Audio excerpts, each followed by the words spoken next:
کہ جس ملک میں ایک کمزور کو انصاف مل جائے، کمزور کو اگر انصاف مل جائے تو بڑا زبردست اور پازیٹیو انڈیکیشن ہوتا ہے یہ اس ملک کی جوڈیشری کا. اور جس ملک میں کمزور کو انصاف نہ ملے وہ بڑا نیگیٹو میسج جاتا ہے. میں تو ایک تاریخ کی مثال دے سکتا ہوں. اسلامی تاریخ میں سب سے پاورفل ایک حاکم گزرے ہیں، امیر المؤمنین حضرت عمر رضی اللہ تعالیٰ عنہ. اور تاریخ میں ان سے زیادہ پاورفل اور بہت کچھ سیکھا ہے یورپ نے بھی ان سے. ان کے دور خلافت میں جو ان کا جو وے آف ایڈمنسٹریشن تھا اور جسٹس پرووائڈ کرنے کا جو سسٹم تھا.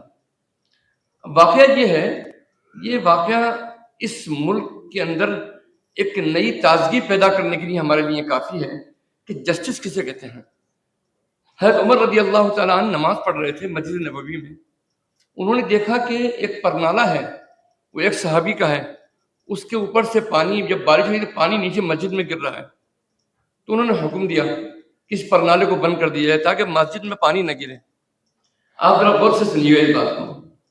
اور وہ پرنالہ ایک صحابی کی تھا، غالباً حضرت جعفر رضی اللہ تعالیٰ جو آپ کے بہت قریبی عزیز بھی تھے، ان کے گھر کا پرنالہ تھا.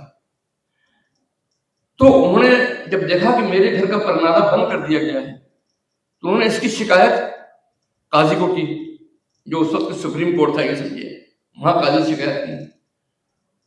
تو حضرت عمر رضی اللہ تعالیٰ عنہ جو کہ 8 لاکھ اسکوائر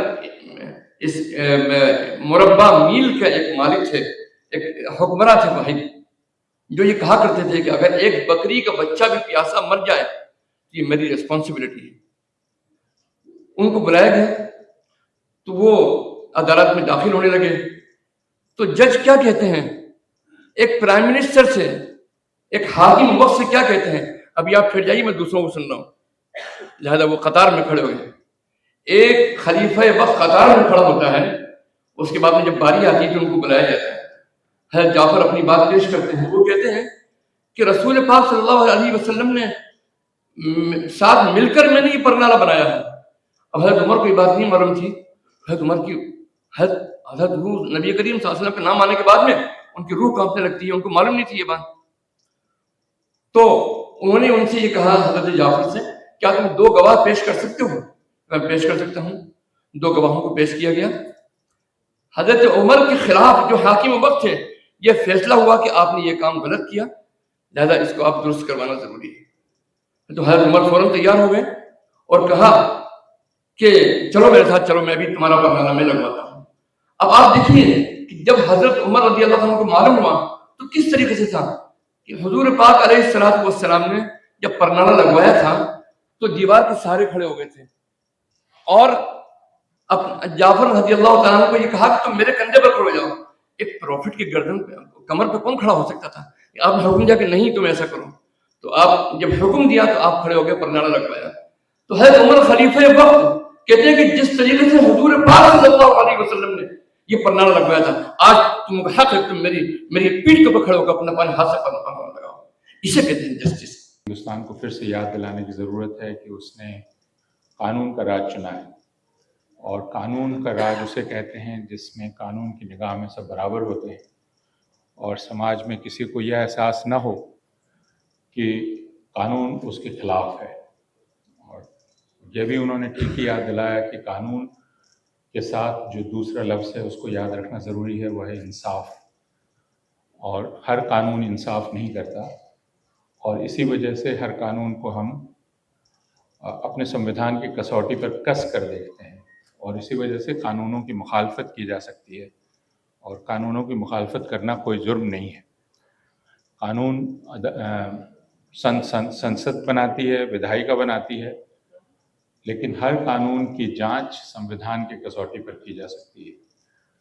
اور اسی وجہ سے ناگرکتا کا جو سنشودھن والا قانون آیا تھا اس کی مخالفت ہوئی، اور اس کے خلاف لوگ عدالت میں گئے، اور یہ امید کی گئی کہ سمویدھان میں جو ناگرکتا کا اصول ہے کیا وہ اصول کے ساتھ ہے یا اس کے خلاف ہے، اس کا فیصلہ ہونا چاہیے. لیکن اس کی مخالفت کو ہی جرم قرار دیا گیا، اور اس کی مخالفت کو ملک کے خلاف سازش قرار دیا گیا، اور اس کی مخالفت کرنے والوں میں بہت سارے لوگ پچھلے 5 سال سے جیل میں ہیں، اس کی بات ہو چکی ہے۔ لیکن میں ایک دوسری بات کہنا چاہتا ہوں، میں یہ کہنا چاہتا ہوں کہ اگر پچھلے 11 برس کے ہندوستان کے اتہاس کو بعد میں دیکھا جائے گا، اور ہم امید کریں کہ یہ اور لمبا نہیں کھینچے گا یہ دور، یہ امید تو ہم کر سکتے ہیں، اس دور کا اتہاس تو لکھا ہی جائے گا کبھی نہ کبھی، تو اس اتہاس میں اس بات کو نوٹ کیا جائے گا کہ اگر اس ملک کے سنویدھان پر کسی ایک طبقے نے سب سے زیادہ یقین کیا تو وہ مسلمانوں کا طبقہ تھا۔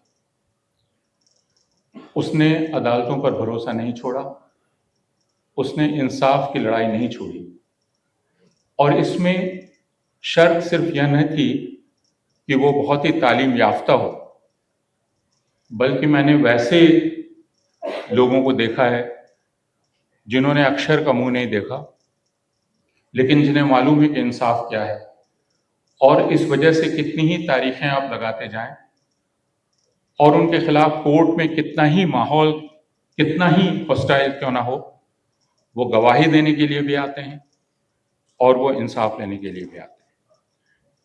یہ یاد رکھیں کہ ذکیہ جعفری نے جو لڑائی لڑی 2002 سے لے کر اور اپنے آخری سانس تک، اتنی لمبی لڑائی، جس لڑائی کو ہی سازش قرار دیا گیا سپریم کورٹ کے دوارا، یا بلقیس بانو نے جو لڑائی لڑی، یا ہاپوڑ کے موب لنچنگ کے شکار اس شخص کے رشتہ دار نے لڑائی لڑی، یا بہت سارے لوگ جو عدالتوں میں ہیں، یہ سب کے سب مسلمان جو جن پر ظلم کیا جا رہا ہے، وہ یہ بتلا رہے ہیں کہ ہم نے سنویدھان پر وشواس نہیں چھوڑا ہے، ہم اس راستے لڑ رہے ہیں، ہم نے جمہوریت پہ یقین نہیں چھوڑا ہے اور ہم نے سنویدھان پہ یقین نہیں چھوڑا ہے۔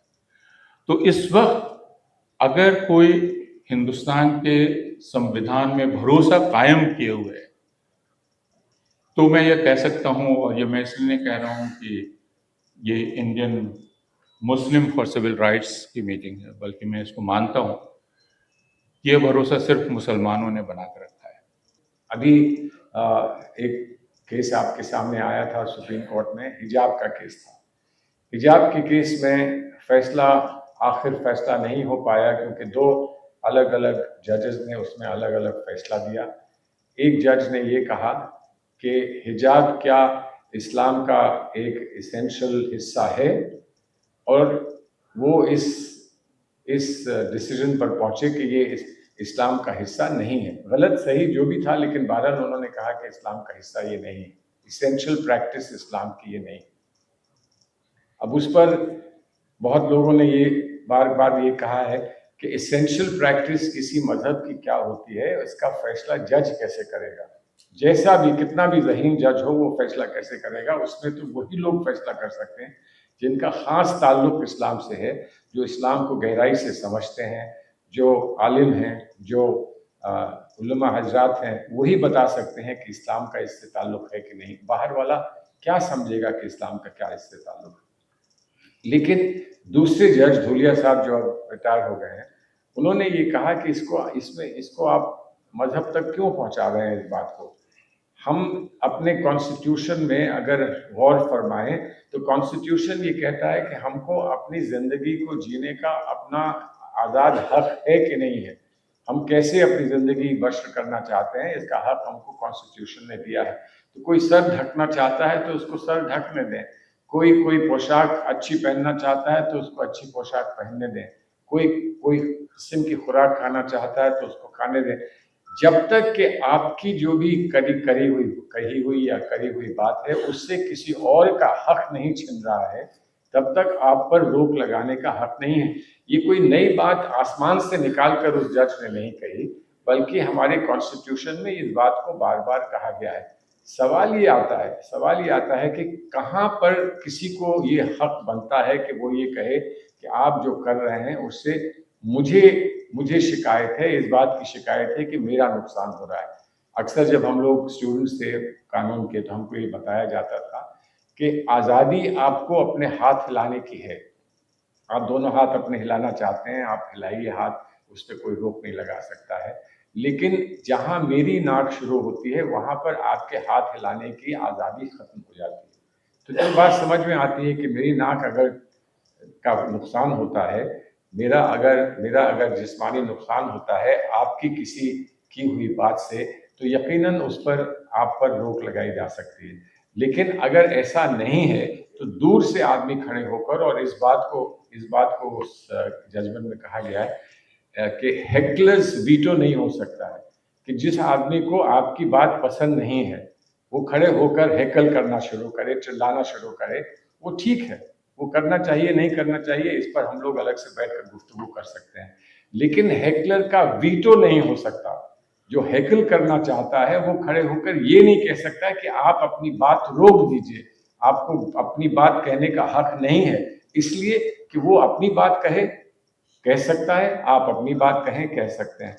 اس وقت جو مسئلہ ہو گیا ہے رول آف لا کا ہمارے ملک میں, اور جس پر ہم کو معمولی لوگوں کو, عوام کو سمجھانے کی ضرورت ہے, وہ یہ ہے کہ یہ مسئلہ ہم جو معمولی چیزیں ہم کو سمجھنی چاہیے اور ہم نہیں سمجھ پا رہے ہیں, اس کا مسئلہ ہے کہ کس کو کس طرح سے توڑ مروڑ کے پیش کیا جاتا ہے اور بتایا جاتا ہے. اور اب کل فیصلہ آئے گا سپریم کورٹ میں وقف کے تعلق سے, کل فیصلہ آئے گا انٹرم ریلیف کا, تو وقف کا ہی ایک بہت بڑا ایشو اس ملک میں بنایا گیا, اور لوگوں نے یہ سمجھ لیا کہ وقف کوئی ایک جیسے زمین گریب کرنے کی بات ہوتی ہے, جیسے لینڈ گریبنگ والا مسئلہ ہوتا ہے, اسی طرح سے وقف بھی ایک گریب کرنے کا ایک طریقہ ہے کہ آپ کسی کی زمین کو کہہ دیجئے یہ وقف زمین ہے, اس کو گریب کر لیجئے.